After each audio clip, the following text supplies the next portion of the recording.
မင်္ဂလာပါရှင်ဝိမာန်တကတုတ်ကိုပူဇော်ပါမယ်ရှင်သောတာပန်မှတရားခိုင်မီတရားတော်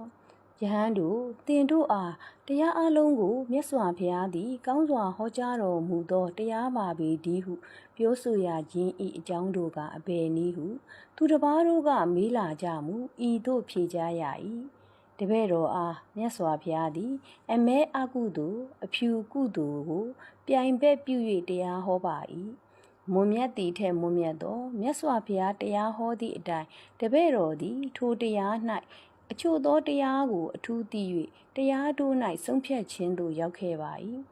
တရားအလုံးကိုကိုယ်တိုင်မှန်စွာသိသောဘုရားပါပေသည်အထူးသိ၍သာတရားတို့၌ဆုံးဖြတ်ခြင်းသို့ရောက်ခဲ့၏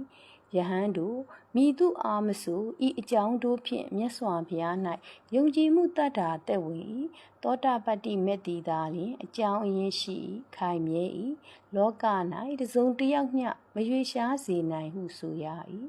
သောတာပန်ဖြစ်မှတရားယုံကြည်မှုခိုင်မြဲ၏